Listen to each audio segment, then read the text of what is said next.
Okay, तो good morning to everyone. तो आज हम लोग 10th क्लास का पार्ट सेकंड जो टोटली बेस्ड ऑन है बायोलॉजी के ऊपर, जिसके अंदर में 10 चैप्टर से बायोलॉजी के कि जिनके बारे में आज हमको क्या करना है, डिस्कस करना है। तो उसी को हम बायोलॉजी को आज हम स्टार्ट करने वाले हैं। तो ये हमारा पहला लेक्चर होगा पार्ट सेकंड का साइंस का। तो इसके अंदर में आपको 10 चैप्टर्स पढ़ना है। 10 चैप्टर में से पहला चैप्टर तुम्हारा है हेरिडिटी एंड इवोल्यूशन। पहला ही चैप्टर कौन सा है? Chapter number first heredity and evolution. Heredity and evolution. तो गाइस आपको ये दो टर्म पहले सबसे पहले समझना पड़ेगा कि इस चैप्टर में पढ़ना क्या है। सबसे पहले इस चैप्टर में पढ़ना क्या है ये पता होना चाहिए। कोई भी चैप्टर जब भी हम स्टार्ट करते हैं तो उसमें अगर पढ़ना क्या है हमको समझ में आ गया, हम क्या पढ़ना चाहते हैं, किस कॉन्सेप्ट से लेकर के उसको पढ़ना है, तो हमको चैप्टर पढ़ने में आसान हो जाती है और चैप्टर हमको इजीली समझ में आता है। तो पहले हम लोग ये देख लेंगे इस चैप्टर के अंदर हमको पढ़ना क्या है। तो इस चैप्टर में हेरिडिटी और इवोल्यूशन ऐसी दो टर्म्स को बहुत डिटेल हमको डिस्कस करना है। तो हमको समझना पड़ेगा कि हेरिडिटी यानी होता क्या है और इवोल्यूशन यानी होता क्या है। समझ में बात आ रही है?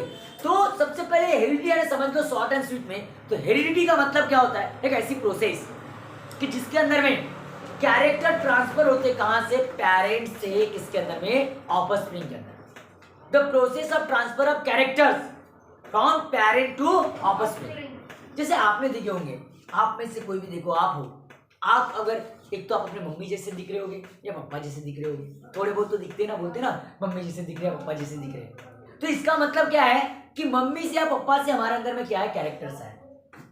मम्मी या पापा से हमारे अंदर में कैरेक्टर्स है। तो इसके लिए एक टर्म और हमको पढ़ना पड़ेगा जिसका नाम है जेनेटिक्स। जिसका नाम है जेनेटिक्स। तो जेनेटिक्स का मतलब क्या होता है? एक ऐसी साइंस की, एक ऐसी बायोलॉजी की ब्रांच कि जिसके अंदर में हम स्टडी करते हैं किसके बारे में? हेरिडिटी और वेरिएशन के बारे में। तो हेरिडिटी और वेरिएशन के बारे में जहां डिस्कस करते हैं तो देखो heredity, variation and then evolution. Heredity, variation, evolution. वहां पर एक और टर्म आ सकती है म्यूटेशन। एक और टर्म आ सकती है म्यूटेशन। तीनों चीज को चारों चीज को समझ लो। Heredity, variation, mutation and evolution. इन चारों चीजों को बड़े प्यार से पहले समझ लो गाइस। तो पहले बताया मैंने हेरिडिटी। तो हेरिडिटी में बताया आपको कि एक ऐसी प्रोसेस है जिसमें पेरेंट से क्या होते हैं? कैरेक्टर ट्रांसफर होते हैं किसके अंदर में? ऑफस्प्रिंग के अंदर में। इसीलिए हम उन पेरेंट के जैसे दिखाई देते हैं। जैसे देखो, मैंगो से मैंगो का प्लांट बनता है तो नियर अबाउट उसी के जैसा मैंगो का प्लांट बनता है। नियर अबाउट उसी के जैसा मैंगो का प्लांट बनता है। थोड़ा बहुत जेनेटिकल चेंज होता है बट फिर भी नियर अबाउट थोड़ा बहुत। तो कैरेक्टर किससे आते हैं? मम्मी पापा से आते हैं।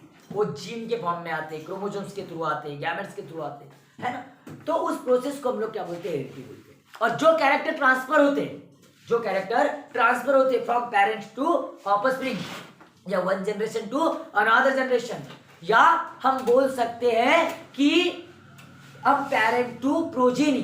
क्या बोल सकते हैं? Parent to progeny. देखो, एक के अंदर में जा रहे तो प्रोजेनी, एक से ज्यादा के अंदर में जा रहे तो ऑफस्प्रिंग। क्या बोलते हैं? ऑफस्प्रिंग। अरे एक न्यूबॉर्न है तो अरे यार ह्यूमन बीइंग एक न्यूबॉर्न को प्रोड्यूस कर रहा है। लेकिन मुझे बताओ, जो प्लांट्स होते हैं just like the P plant, एक प्लांट के ऊपर कई सारी सीड्स बनती है, मतलब कई सारे ऑफस्प्रिंग को क्या कर रहा है? प्रोड्यूस कर रहा है। शायद उस समय पर ऑफस्प्रिंग बोलना पड़ेगा, हम प्रोजेनी नहीं बोल सकते। समझ में बात आ रही है? तो उस ट्रांसफर होने के वो जो कैरेक्टर ट्रांसफर हो चुके हैं, उन ट्रांसफर होने वाले कैरेक्टर्स को हेरिडिटरी कैरेक्टर्स बोलते हैं। क्या बोलते हैं? Hereditary characters.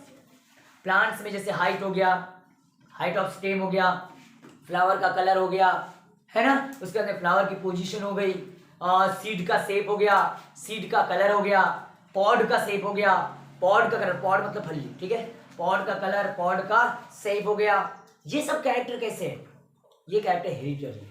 ये कैरेक्टर अनुवांशिक है। अनुवांशिक मतलब पेरेंट से किसके अंदर में आ रहे? ऑफस्प्रिंग में आ रहे, और वो ट्रांसफर होने के प्रोसेस कुछ क्या बोलते हैं? हेरिडिटी बोलते हैं। समझ में बात आ रही है? फिर कैरेक्टर तो ट्रांसफर होते हैं, तो असेक्सुअल जो ऑर्गेनिज्म जो होते हैं जिनके अंदर में सेक्सुअल रिप्रोडक्शन नहीं होता, जो एक सिंगल ऑर्गेनिज्म न्यूबॉर्न को क्या करता है? प्रोड्यूस करता है, तो उनके अंदर में वेरिएशन नहीं दिखता। असेक्सुअली रिप्रोड्यूसिंग ऑर्गेनिजम्स के अंदर में वेरिएशन नहीं आता। वो एग्जैक्ट कार्बन कॉपी होते किसकी? पेरेंट्स की। जैसे असेक्सुअल रिप्रोडक्शन मतलब किसके अंदर में होगा? तो बहुत सारे, अगर रोज देख लो, रोज के अंदर में असेक्सुअल रिप्रोडक्शन होता है क्योंकि उसका स्टेम कट करके लगाते हैं हम लोग, एक स्टेम से न्यूबॉर्न प्रोड्यूस हो जाता है ना, वो बिग रिप्रोडक्शन हो गया ना। तो उनके अंदर में वही जैसे का वैसे, जैसा पहले रोज था वैसे रोज का प्लांट आता है, असेक्सुअल रिप्रोडक्शन है। है ना। जस्ट लाइक अगर दूसरी बात अगर देखो तो पोटैटो देख लो, पोटैटो के अंदर में क्या होता है, असेक्सुअल रिप्रोडक्शन होता है। उसके बाद में स्वीट पोटैटो ले लो, स्वीट पोटैटो सुने हो ना, जिसको शकरकंद बोलते हैं, उसके अंदर में अगर आप लोग देख लो, उसके अंदर में भी कैसा होता है, असेक्सुअल रिप्रोडक्शन होता है, उनमें वेरिएशन नहीं आता। तो वेरिएशन कहाँ आता है, जो सेक्सुअली रिप्रोड्यूसिंग ऑर्गेनिज्म। वेरिएशन कहाँ आता है, जो सेक्सुअली रिप्रोड्यूसिंग ऑर्गेनिज्म है, जिनके अंदर में फ्यूजन, फॉर्मेशन ऑफ गैमेट और फ्यूजन ऑफ गैमेट होता है। तो जब दो गैमेट फ्यूज होते हैं पेरेंट के तरफ की और फादर के तरफ की और मदर के तरफ की, तो वो गैमेट जब फ्यूज होते हैं गाइस, तो वहां क्रॉसिंग ओवर होता है। क्या होता है, क्रॉसिंग ओवर। तो इधर का जेनेटिक मटेरियल उधर जाता है, उधर का जेनेटिक मटेरियल इधर जाता है। तो each and every time same exchange होगा ये जरूरी नहीं है, each and every time same exchange होगा ये जरूरी नहीं है, कम ज्यादा एक्सचेंज होता है। तो दो बच्चे भी है, मतलब दो ऑफस्प्रिंग भी है, एक ही पेरेंट के दो ऑफस्प्रिंग भी है, तो उनमें भी हमको फर्क दिखाई देता है। समझ में बात है, उनमें भी हमको डिफरेंस दिखाई देता है। तो उस पेरेंट से लेकर के उस ऑफस्प्रिंग के बीच में, उन ऑफस्प्रिंग के बीच में, या बोल सकते हो पेरेंट से लेकर उन बच्चे के बीच में जो आपको डिफरेंस दिखाई दे रहा है, जो फर्क दिखाई दे रहा है, उस दिखाई देने वाले फर्क को हम क्या बोलते हैं, वेरिएशन। चलो बोलते हैं आप मम्मी जैसे दिख रहे हो, लेकिन एग्जैक्ट मम्मी जैसे दिख रहे हो क्या, एग्जैक्ट कार्बन का उपयोग क्या, आप पापा जैसे दिख रहे हो लेकिन एग्जैक्ट कार्बन का उपयोग क्या, नहीं यार, कुछ ना कुछ तो भी फर्क आएगा, नहीं तो आइडेंटिटी नहीं कर पाते। सब एक जैसे होते ना, सारे के सारे एक जैसे होते, तो ये वेरिएशन आता है, उसकी वजह है सेक्सुअल रिप्रोडक्शन, और सेक्सुअल रिप्रोडक्शन में होने वाला क्रॉसिंग, तो उस फर्क को वेरिएशन बोलते हैं। मैं आज तुमको सिर्फ ऊपर ऊपर लेकर के जा रहा हूँ, बाद में लिखो और राइट करवा रहा हूँ। पहले आपको कॉन्सेप्ट समझाए तो चैप्टर में पढ़ना क्या है, फिर उसके बाद में आप लोगों की तीसरी चीज बोला म्यूटेशन आ गया। क्या आ गया, म्यूटेशन। तो सडनली किसी भी ऑर्गेनिज्म के जीन के अंदर चेंजेस आ जाते हैं। हमारे बॉडी में, हमारे बॉडी का कंस्ट्रक्शन हुआ है, तो हमारे बॉडी में जो हमारी बॉडी बनती है, तो हमारे बॉडी में क्या है, हमारी बॉडी क्रोमोजोम से बनी है। क्रोमोजोम का न्यूक्लियस था, उसके अंदर में क्या था, डीएनए था। क्या था, डीएनए, वर्ड सुनियो ना, डीएनए। डीएनए किससे बनता है, जीन से बनता है। जीन का एक सीक्वेंस होता है, जो पर्टिकुलर सेगमेंट ऑफ डीएनए, एक पर्टिकुलर सेगमेंट ऑफ डीएनए को क्या बोलते हैं हम, जो रिस्पॉन्सिबल होता है expression and inheritance of character. Expression and inheritance character मतलब one generation to another generation में ट्रांसफर करवाता है कैरेक्टर को, और उसका एक्सप्रेशन होता है। वो जीन के सीक्वेंस के आधार पर हमारा लुक, कलर वलर जो भी है, बॉडी स्ट्रक्चर, सब उसी के आधार पर बनता है। उन जीन्स की वजह से आगे चल के आपको समझ में आएगा, धीरे धीरे समझ आ रही, तो उन जीन्स की वजह से वो हमारा बनेगा। समझ में बात आ रही, मैं क्या बताने का प्रयास कर रहा हूं। तो उन जीन के सीक्वेंस में अगर अचानक से सडनली क्या आ गया, चेंज आ गया, तो जीन के सीक्वेंस में चेंज आ जाएगा, तो सिंपल सी बात है, स्ट्रक्चर भी अलग बनेगा। तो एकदम से आने वाला म्यूटेशन, जैसे कई साल पहले, हजारों करोड़ों साल पहले, बच्चा पार्टी कब की बात करो, हजारों साल पहले मंकी के, कुछ मंकी, बाकी मंकी जैसी की वैसी आज भी मंकी है। अरे आज भी मंकीज है ना, आज भी मंकीज है, लेकिन हमको मालूम है हमारा जो इवोल्यूशन हुआ है, ये किससे हुआ है, मंकी से हुआ है। तो कुछ मंकी में क्या आया होगा, चेंजेस आए होंगे। कुछ मंकी के जीनों में क्या है, चेंजेस आए, और चेंजेस आते हैं उनके रिप्रोडक्टिव हैबिटेट की वजह से, एंड उनका जो एडाप्टेशन है, इनकी वजह से चेंजेस आ जाते हैं। तो उनके बॉडी के जीन में क्या आ गया, चेंजेस आ गया, अचानक से सडनली चेंज आया, और वो चेंज फिर बढ़ते जाता है। वो चेंज आगे जनरेशन टू जनरेशन वो चेंज बढ़ते जाता है। तो उसी प्रोसेस को धीरे धीरे जो आने वाला बदलाव है, अचानक से आया, वो क्या था, म्यूटेशन। लेकिन अब म्यूटेशन के बाद में वो धीरे धीरे बढ़ रहा है, धीरे धीरे वो चेंजेस बढ़ रहा है, वो धीरे धीरे बढ़ रहा है। तो धीरे धीरे जो चेंजेस बढ़ रहा है, उस चीज को क्या बोलते हैं, इवोल्यूशन। क्या बोलते हैं उसको, इवोल्यूशन। मतलब एकदम स्टेप बाय स्टेप प्रोग्रेसिव तरीके से जो बदलाव आते हैं, उस बदलाव को इवोल्यूशन बोलते हैं। क्या बोलते हैं, इवोल्यूशन। तो हम मंकी से क्या बन गए, ह्यूमन बन गए। मतलब मंकी से हमारा क्या हुआ, इवोल्यूशन। एक दिन में नहीं हुआ, एक साल में नहीं हुआ, 10 साल में नहीं हुआ, 50 साल में नहीं हुआ, कर हजारों साल लग गए इसके लिए हजारों सालों बाद ये क्या आया है हमारे अंदर इवोल्यूशन। तो गाइस इन्हीं सब चीजों का ये क्यों होता है, ऐसा क्यों होता है, ये इवोल्यूशन क्या कैसे आता है, या म्यूटेशन कैसे आता है, या वेरिएशन कैसे आता है, इसके लिए रिस्पॉन्सिबल कौन है, इसके लिए जीन का सीक्वेंस कैसे रिस्पॉन्सिबल है ना। तो इन सब चीजों के बारे में हमको इस चैप्टर में क्या करना है, डिस्कस करना है। समझ बात आ रही, इस चैप्टर में ये सारी चीजों के बारे में क्या करना है, डिस्कस करने वाले हम लोग। तो सबसे पहले इस चैप्टर में हम लोग आज स्टार्ट करने वाले जेनेटिक्स से। किससे, जेनेटिक्स। सबसे पहले हम जेनेटिक्स से स्टार्ट करेंगे। तो जेनेटिक्स क्या होता है, हमको पूरा जेनेटिक्स पढ़ना है। आपको 11th-12th में इसके ऊपर में जेनेटिक्स के ऊपर में नीट के क्वेश्चंस आते हैं, चैप्टर से इनहेरिटेंस के ऊपर में चैप्टर्स है, वहां आपको नीट के बहुत सारे क्वेश्चंस आपको नजर आएंगे। समझ में आता रही? तो ये चैप्टर फ्यूचर के लिए भी बहुत जरूरी। ये बायोलॉजी का जो पार्ट है आपका सेकंड पार्ट, ये फ्यूचर के लिए बहुत आपके लिए बेनिफिशियल है। फ्यूचर आपका बहुत ब्राइट करेगा और इसके लिए आपको यहाँ 10th क्लास से बहुत मेहनत करना पड़ेगा। तो जो एक बात तो मालूम भाई, जो मेहनत करेगा वो आगे बढ़ेगा, जो मेहनत नहीं करेगा वो पीछे चला जाएगा। समझ में? कंपटीशन में टीका रहना है तो अपने आप को एक कदम आगे रखना पड़ेगा, हर किसी से एक कदम आगे रखना पड़ेगा। समझ में आ रहा है? तो कॉन्सेप्ट बिल्कुल पकड़ना, ध्यान से सुनना, वीडियो को रिपीट कर करके देखना, एक बार, दो बार, तीन बार देखना, ताकि आपके हर एक कॉन्सेप्ट क्या हो, क्लियर। समझ में बात आ रही? तो सबसे पहले जेनेटिक्स क्या है? तो जेनेटिक्स अगर बताओ तो बायोलॉजी की ऐसी बहुत सारी ब्रांच है, बायोलॉजी की ऐसी बहुत सारी ब्रांच है। उन बहुत सारी ब्रांच में से एक ब्रांच है जिसका नाम है जेनेटिक्स। समझ में आ रही? जैसे आप ब्लड की स्टडी करते हो, जहां पर आप ब्लड की स्टडी करते हो उसको हिमेटोलॉजी बोलते हैं। उस ब्रांच को, बायोलॉजी को क्या बोलते हैं? हिमेटोलॉजी। ब्लड वेसल्स की जहां स्टडी करते हो उस बायोलॉजी के ब्रांच को एंजियोलॉजी बोलते हैं। क्या बोलते हैं? एंजियोलॉजी। आप जब जीन्स की स्टडी करते हो, जहां पर जीन की स्टडी की जाती है, मतलब एक जीन किस तरीके से चेंजेस एक्सप्रेशन हुआ, उस ब्रांच को जेनेटिक्स बोलते हैं। तो जीन कैसे? तो जीन के दो कॉन्सेप्ट की स्टडी करते हैं हम लोग। जीन के दो, एक कौन सा? हेरिडिटी और दूसरा वेरिएशन।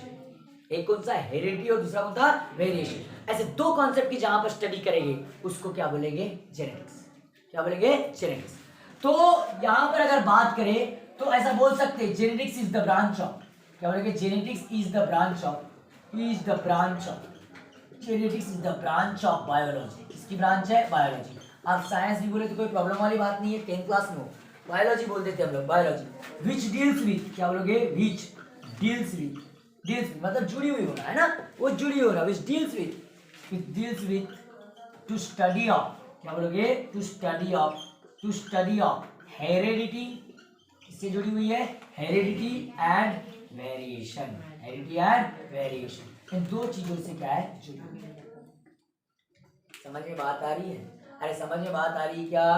तो ये ऐसी टर्म है कि जो हेरिडिटी और वेरिएशन से जुड़ी हुई है। और इस टर्म को सबसे पहले अगर दुनिया में किसी ने बताया था, इस टर्म को कॉइन किया था फिर से। पहले तो मेंडल सर ने बहुत सारी चीजें बता दी थी, लेकिन मेंडल सर ने बताया ना, उस समय पर उतना साइंटिफिक व्यू नहीं था।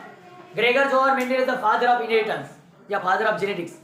Gregor Johann Mendel is the father of inheritance, या फिर क्या बोल सकते हैं? Father of genetics. लेकिन जिस समय पर उन्होंने बताए थे उस समय पर उतना साइंटिफिक व्यू नहीं था, उतना क्या नहीं था? साइंटिफिक व्यू नहीं था, साइंटिफिक सोच नहीं थी, और इस वजह से उनकी बताई गई बातें हमको गलत लग रही थी। फिर बाद में बैटसन आया, कौन आया? William Bateson. इन्होंने इस टर्म को फिर से क्या किया? कॉइन किए और फिर से बताए, और उस समय पर फिर अपने इन चीजों को माने। तो this term was coined bye, this term was coined bye, मतलब फिर से बताते उसको कॉइन बोलते हैं, कॉइन्ड बाय, फिर से उछालना है ना, फिर से उस टर्म को बताना, कॉइन्ड बाय विलियम, क्या बोलोगे? William Bateson. बैटसन में ये आता है, ध्यान रखना यहाँ पर, ठीक है? विलियम बैटसन कब? इन 1906। कब बताया था इन्होंने? 1906 में विलियम बैटसन ने जेनेटिक्स नाम के टर्म को बताया। तो भाई इसमें दो वर्ड है, एक हेरिडिटी और दूसरा वेरिएशन, और बहुत सारे साइंटिस्टों ने बताया, लेकिन मेन चीजें मैं ले रहा हूँ, ठीक है? अब हेरिडिटी यानी क्या होता है, ये हमारे माइंड में सवाल उठ गया कि सर ये हेरिडिटी यानी होता क्या है, हेरिडिटी किसे बोलते हैं, ये चीज हमको मालूम होना चाहिए। तो गाइस हेरिडिटी बिल्कुल सादी प्रोसेस है। अब हेरिडिटी का मतलब बोल सकते हो, heredity is the transfer of biological character. क्या बोलोगे? हेरिडिटी इज द, क्या बोल सकते हो? Heredity is the transfer of, एक ट्रांसफर होता है क्या? Transfer of biological character. सवाल बहुत सारे यहाँ, ट्रांसफर बायोलॉजिकल कैरेक्टर, फिर से बोलोगे ये कैसे होते हैं बायोलॉजिकल कैरेक्टर, कैसे जाते होंगे कैरेक्टर, बहुत सारे सवाल है, इनके बारे में चैप्टर में स्टेप बाय स्टेप पढ़ने वाले। बस अब इतना याद रखो, बायोलॉजिकल कैरेक्टर मतलब जीवों के character, biological character from one generation to another generation. From क्या? From one generation to another generation, या फिर आप क्या बोल सकते थे? पेरेंट टू ऑफस्प्रिंग या पेरेंट टू प्रोजेनी। किस फॉर्म में? भाई भाई भाई किसके द्वारा भाई, क्या जीन्स, किसके द्वारा, जीन्स के द्वारा, किसके द्वारा, जीन्स। तो भाई जीन्स के लिए, यहाँ भी जीन्स मतलब पहनने का, जीन्स नहीं है, ठीक है। अब ये जीन्स के लिए अगर बात करोगे तो जीन कहाँ होता है, जिसके लिए सोचना पड़ेगा, male gamete female gamete, sexual reproduction को ध्यान रखना पड़ेगा, या फिर असेक्सुअल में भी गैमेट होगा, असेक्सुअल में गैमेट नहीं होंगे, उनकी सीधे बॉडी से कैरेक्टर्स आएंगे, लेकिन male gamete female gamete, gametes होते, गैमेट्स का एक न्यूक्लियस होता है, गैमेट का क्या होता है, न्यूक्लियस। गैमेट के न्यूक्लियस के अंदर में होता क्या है, क्रोमोसोम। नहीं यार, एक बार फिर से बता दूं, देख भाई, अगर बात करो गैमेट, क्या बोला मैंने, गैमेट क्या बोला, गैमेट के अंदर में होता क्या है, गैमेट किस चीज से बनता है, गैमेट एक सेल है, गैमेट एक क्या सेल है, तो उसका एक साइटोप्लाज्म होगा और एक न्यूक्लियस होगा, एक साइटोप्लाज्म होगा और क्या होगा, न्यूक्लियस।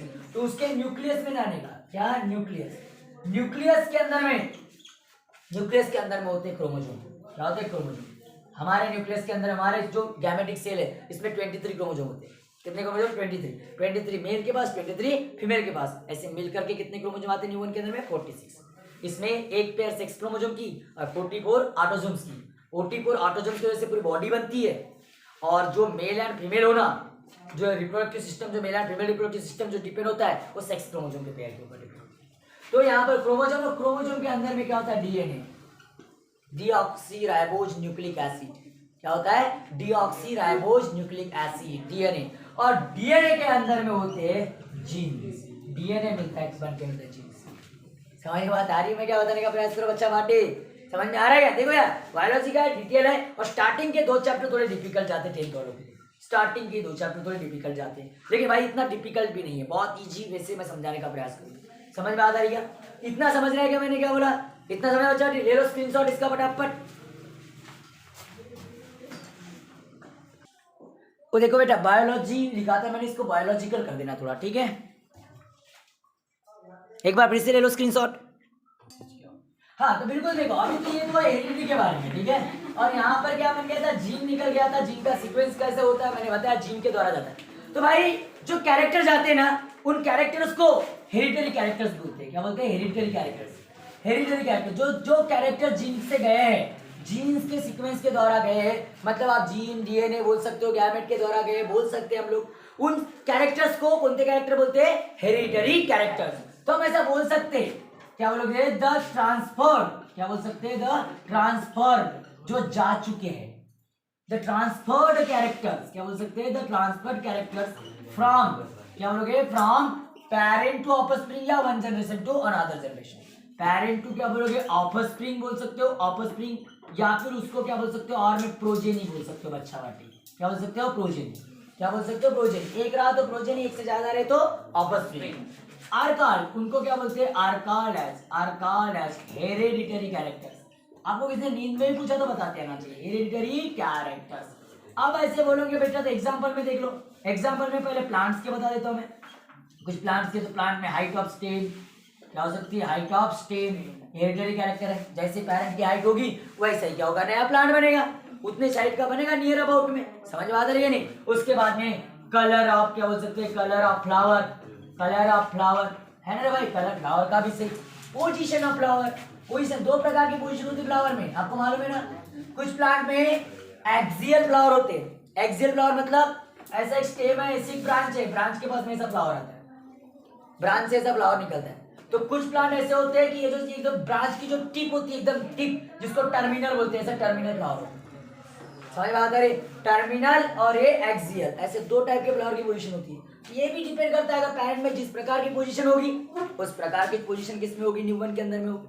उसके बाद में पॉड का क्या हो सकता है, पॉड का शेप हो सकता है, जैसे कलर की पॉड होगी पहले में, उसी कलर की पॉड न्यूबॉर्न में भी आएगी। पॉड का शेप हो सकता है, पॉड का शेप होगा तो पॉड का कलर बोल दो, पॉड का कलर बोल दो, पॉड का कलर जैसा होगा उस तरीके से पॉड का कलर आ जाएगा। सीड शेप ले लो यार, सीड शेप ले लो, सीड का शेप जैसा होगा। सीड का शेप भी 2 प्रकार का होता है, क्या होता है, सीड का शेप भी 2 प्रकार। क्यों मैडम सलोनी, क्यों हंस रहे हो आप लोग, हंसो ना। तो ध्यान दो, सीड का अगर शेप 2 प्रकार का होता है, तो 2 प्रकार का मतलब कुछ ऐसी बिल्कुल अगर बात करोगे राउंडेड होती है, तो कुछ व्रिंकल्ड हो जाती है, राउंडेड, कुछ ऐसे व्रिंकल बिल्कुल तो इस तरीके से हो जाती है। पॉड का शेप भी कुछ ऐसा मस्त इम्प्लांटेड होता है, कुछ कॉन्स्ट्रिक्टेड हो जाता है, चिपक जाता है कहीं से ना कहीं से, है ना, ऐसा वाकड़ा तिकड़ा हो जाता है ना, तो कॉन्स्ट्रिक्टेड शेप है। उसके बाद में अगर बात करें एक्सेट्रा लिख दो, काफी है इतने समझने के लिए, काफी है इतने समझने के लिए। एनिमल्स की बात कर लेते हैं, एनिमल्स में कौन टेरिटरी कैरेक्टर हो सकते हैं एनिमल्स में? तो ध्यान दो भाई, जिनके मम्मी पापा थोड़े गोरे होते हैं, बच्चे भी जनरली गोरे गोरे होते हैं, है ना। जिनके मम्मी पापा काले काले होते हैं, उनके बच्चे भी काले काले। सोचो इमेजिन करो अगर बराक ओबामा के बच्चों को देख लो, मैंने बात आ रही, मैंने क्या बोला, इमेजिन कर लो। तो मतलब कलर, मैं बात करने का प्रयास करो, कलर कलर किसी के भी कलर की बात करें तो समझ बात आ रही। तो जिस तरीके का तो स्किन कलर, कौन सा कलर? Skin colour. एक स्किन कलर ये कैसा हो गया? हेरिडिटरी कैरेक्टर हो गया, समझ। Blood group, blood group mummy papa के ब्लड ग्रुप के ऊपर डिपेंड करता है। एनिमल्स के अंदर में ब्लड ग्रुप जो होगा ये भी क्या होगा? Hereditary character. उसके बाद में colour of hairs, colour of hairs, hairs का कलर भी हेरिडिटरी क्या हो गया? Character etcetera. समझ आ रहा है? बहुत सारे ऐसे अनुवांशिक कैरेक्टर है कि जो मम्मी पापा से मारे जाते हैं। समझ बात आ रही मैंने क्या बोला? अरे समझ रहा है क्या? तो नोट डाउन कर लो पहले इतना स्क्रीनशॉट ले लो इसका। ओके तो बच्चों ये तो था तुम्हारा कैसा हेरिडिटरी कैरेक्टर्स के बारे में। तो अब गाइस थोड़ा सा डिस्कस करना है। देखो अभी क्या है कि इसके लिए ये जो बताने के लिए हेरिडिटरी नाम की जो टर्म है ये एकदम से नहीं है, इसके लिए बहुत सारे साइंटिस्टों ने अपने अपने अटेम्प्ट दिए हेरिडिटरी कैरेक्टर्स के बारे में। हेरिडिटरी कैरेक्टर्स और ट्रांसमिशन किस प्रकार से होता है इसके लिए अलग अलग साइंटिस्टों ने अलग अलग टाइप से क्या दिया, अटेम्प्ट दिए।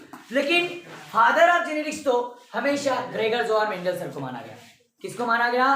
ग्रेगर जोहान मेंडल सर को, फादर ऑफ मॉडर्न जेनेटिक्स की। अगर बात करोगे इसमें सबसे पहली चीज बताने का प्रयास किया तो आप बोल सकते हो फादर ऑफ, फादर का मतलब जनक होता है। इस टर्म को सबसे पहले दुनिया में लाया, वो टर्म दुनिया में लाने वाले कौन थे?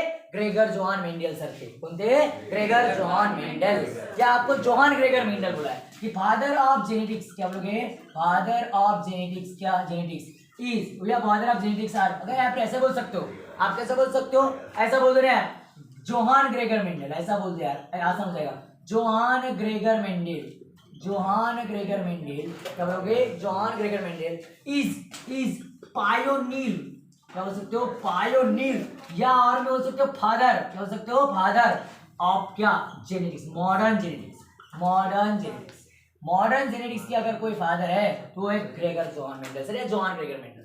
अब इसमें इसको देने के लिए बहुत अलग अलग साइंटिस्ट है और अपने अपने अलग अलग क्या बताया, कॉन्सेप्ट और फिनोमेना बताया। तो सबसे पहले अटेम्प्ट किया था अगर बात करोगे 1901 में, या फिर उससे पहले भी इन्होंने तो एटलीस्ट इन्होंने कब अटेम्प्ट दिए थे? इन्होंने एक 1886 में, कब? 1886 में। सोचो कितने पहले इन्होंने बताया था बच्चा भाई। इन्होंने 1886 में ही एक्सपेरिमेंट इन्होंने एक मॉनेस्ट्री के अंदर में सामने एडमिनिस्ट्रेशन के सामने रखे थे। और 86 में, कब? इन 18 कितना 86 में रखे थे। और उन्होंने बताया थे कि उन्होंने एक्सपेरिमेंट किए थे पाइजन सतावम प्लांट के ऊपर। पाइजन सतावम मतलब पी प्लांट, मटर का पेड़। पी प्लांट मतलब मटर का पेड़ के ऊपर उन्होंने एक्सपेरिमेंट किए थे और उन्हें अलग अलग कैरेक्टर ट्रेट लिए थे, अलग अलग कैरेक्टर की क्रॉस किए थे। टॉल वर्सेस ड्रॉप, ऐसी क्रॉस की उन्हें टॉर प्लांट की क्रॉस ड्रॉप के साथ में किए। फिर उनके ऑफस्प्रिंग को देखे किस प्रकार के आ रही, तो बोले देखो ऐसा टॉल था ऐसा ड्रॉप था तो हाइब्रिड टॉल मिला, मतलब इसके भी कुछ कैरेक्टर है इसके भी कुछ कैरेक्टर है और फिर ये ऐसा बना। लेकिन उस समय पर साइंटिफिक व्यू नहीं था, लोगों की सोच वो थी कि वो फादर सुडरिच सर की थ्योरी के ऊपर में थी कि कैसी उनकी थ्योरी ये थी कि वो it is a God, supernatural power, भगवान करता है, गॉड करता है, सुपरनेचुरल पावर। ये थ्योरी की वजह से उस समय पर किसी ने माना नहीं, उसकी बातों को टाल दिया गया। और जब तक जिंदा रहे sir Gregor Johann Mendel sir, जिंदा रहते वक्त तो किसी ने उनकी बात ही नहीं माना, उनके डेथ के बाद में फिर उनकी बातों को सही माना गया था। जब बाकी साइंटिस्टों ने भी आकर के वही चीजें सामने रखना स्टार्ट किए ना, तब जाकर के माना गया कि नहीं यार Gregor Johann Gregor Mendel sir जो थे ये सही बोल रहे थे, इसीलिए उनको फादर ऑफ क्या बोला गया, जेनेटिक्स बोला गया या पायोनियर ऑफ जेनेटिक्स बोला गया। समझ में बात आ रही मैंने क्या बोला?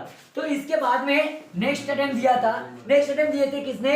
इन 1901 में, इन 1901, कब? 1901 एक ह्यूगो डी वराइस थ्योरी आई थी, ह्यूगो डी वराइस थ्योरी म्यूटेशन के लिए।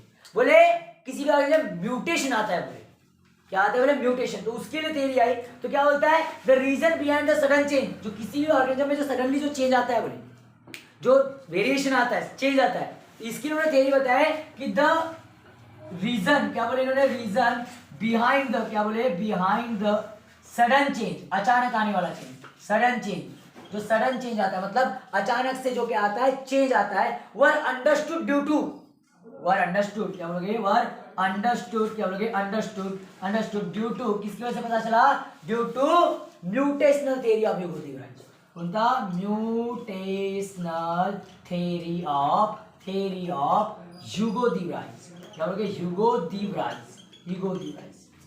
इन्होंने बताया कि बोले किसी भी ऑर्गेनिज्म में जो अचानक से आने वाला चेंज है, बोले ये अचानक चेंज इसलिए आता है, बोले किसी जीन का अल्टरनेशन हो गया, जीन डिप्लेक्शन हो गया, अल्टरेशन मतलब इधर का उधर हो गया, या जीन डिप्लेक्शन हो गया, कम हो गए, या जीन का एडिशन हो गया, तब उस ऑर्गेनिज्म के अंदर में क्या आता है, बोले अचानक से क्या आता है, बोले बदलाव आता है, और उस चीज को हम बोलते हैं बोले म्यूटेशन।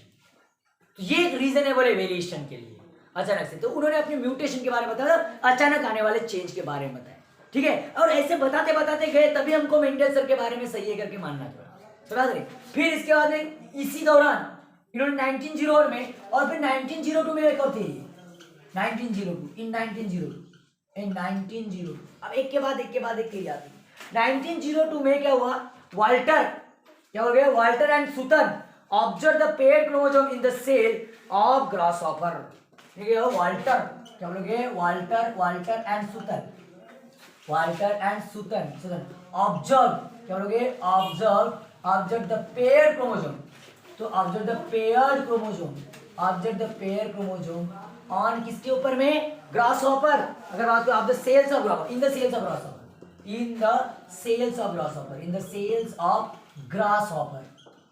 ऑफ ग्रासहॉपर, जो हरा कीड़ा होता है ना, हरा ग्रासहॉपर नहीं, क्या हरा जो होता है उसको ग्रासहॉपर बोलते हैं, क्या बोलते हैं, ग्रासहॉपर। तो उसके सेल्स के ऊपर में दिया, and until then it was known as anyone, उस समय पर, अंटिल अभी तक के, अंटिल मतलब अब तक उनके समय तक, अंटिल क्या बोलेंगे, it was known to anyone, until it was known to anyone. अब इतना देखो, नोन टू एनीवन, अब तक के किसी को मालूम नहीं था कि क्रोमोसोम पेयर्ड होते उस समय तक, मतलब किसके समय तक, ये 1902 तक उन्होंने देखे, वाल्टर एंड सुतन ने ऑब्जर्व किए किसको, ग्रासहॉपर को, और उनको वहां उनके बॉडी, उनके सेल्स में क्रोमोसोम पेयर में दिखे, और एक्चुअली क्रोमोसोम पेयर में होते। सेक्स क्रोमोसोम की बात करते हो, एक्स एंड वाई बोलते हैं, एक्स बोलते हैं हम लोग। अभी इससे तो समझ रहे हैं, हमको बहुत सारी चीजें मालूम हो गई है, तो हमको सब इजी लग रहा है, लेकिन सोचो उनके समय तक मालूम ही नहीं था कि क्रोमोसोम पेयर में होते। इतना मालूम था क्रोमोसोम होते, क्रोमोसोम से ट्रांसफर कैरेक्टर होते, लेकिन ये मालूम नहीं था कि पेयर्ड क्रोमोसोम होते। बाद में क्रोमोसोम क्या होते हैं, पेयर्ड हो जाते हैं, ये मालूम था। ये कॉन्सेप्ट हमने किससे सुनी, इसलिए तब तो पता चला मेल गैमेट आया, फीमेल गैमेट आया और पेयर्ड हुआ, तब न्यू वन बना, समझ आया। तभी हमने ऐसा क्या लिए, अनुमान लगाया, तीन वाल्टर एंड किसकी वजह से, सुतन की वजह से, समझ बात है। आफ्टर दैट, इसके बाद में अगर बात करोगे 02 के बाद में 1944 में Oswald Avery, Maclyn McCarty and Colin MacLeod, ये तो बड़ा खतरनाक है, ये खतरनाक है। इन्होंने फिर बताया था किससे ट्रांसफर होते कैरेक्टर, एक्चुअली जेनेटिक मटेरियल क्या होता है। इसके पहले बहुत सारा ये था, इसके पहले एक एक्सपेरिमेंट हुआ था, ग्रिफिथ एक्सपेरिमेंट।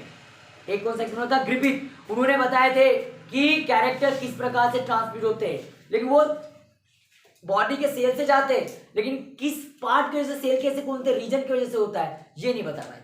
ग्रिफिथ सर ने सिर्फ एक न्यूमोनिया के स्ट्रेन लिए थे, उन्होंने आर स्ट्रेन का न्यूमोनिया का स्ट्रेन लिए थे, उसमें बताया था उन्होंने, जो भी जानते बाद में हम बात करेंगे। लेकिन अपने को बता रहा है एमसी कार्टी वगैरह की जो थ्योरी थी, उन्होंने बताए थे।